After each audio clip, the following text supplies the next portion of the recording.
Hello and welcome friends, let's ক্র্যাকের তরফ থেকে তোমাদের সকলকে স্বাগত জানাই।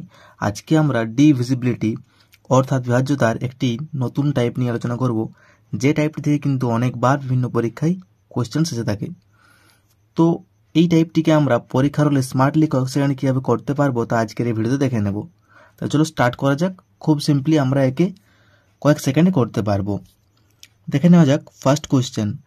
একটি সংখ্যাকে 136 দ্বারা ভাগ করলে 36 ভাগশেষ থাকে, তাহলে সংখ্যাটিকে যদি 17 দ্বারা ভাগ করা হয় তাহলে ভাগশেষ কত থাকবে? এই অঙ্কটি আমাদের চেয়েছে।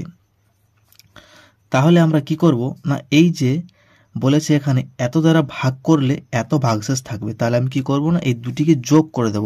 অর্থাৎ 136 প্লাস 36 যদি যোগ করে দিই তাহলে হবে আমার 172। আর এই যে 172 আমাদের বের হলো, এটিকে আমি কি করব না, 172টিকে বলেছে 17 দ্বারা ভাগ করলে কত থাকবে ভাগশেষ, তাহলে এই 17 দ্বারা আমি একে ভাগ করে দেব। তাহলে যদি 17 দ্বারা ভাগ করি তাহলে 17 10 হয় 170, পড়ে রইল কত 2। আর এই যে এখানে 2 পড়ে রইল ভাগশেষ, তাহলে এখানেই হলো আমাদের অ্যান্সার, না কত হচ্ছে 2। তাহলে বলতে পারি যে সংখ্যাটিকে যদি 17 দ্বারা ভাগ করা হয় তাহলে ভাগশেষ হবে 2। খুব সিম্পল, বোঝা গেছে। দেখো পরের কোশ্চেন চলে যাই।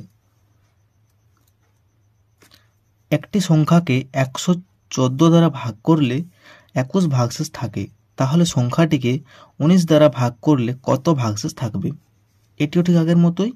আমি কি করব না, এই যে 14 রয়েছে 114 রয়েছে, একে কি করব 21 দ্বারা যোগ করে দেবো, অর্থাৎ 21 এখানে যোগ করে দেবো।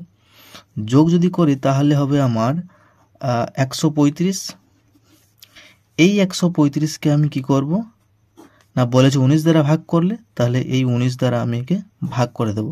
তাহলে 19-এর নাম তো 19 সাথে হলো 133, তাহলে এখানে পড়ে রইল 2। আর এই যে 2 আমার ভাগশেষ পড়ে রইল, এটি হলো আমাদের অ্যান্সার। তাহলে বলতে পারি যে 19 দ্বারা ভাগ করলে ভাগশেষ কত থাকবে না 2 থাকবে। খুব সিম্পল, আমরা পরীক্ষার হলে কিন্তু কয়েক সেকেন্ডে করতে পারবো।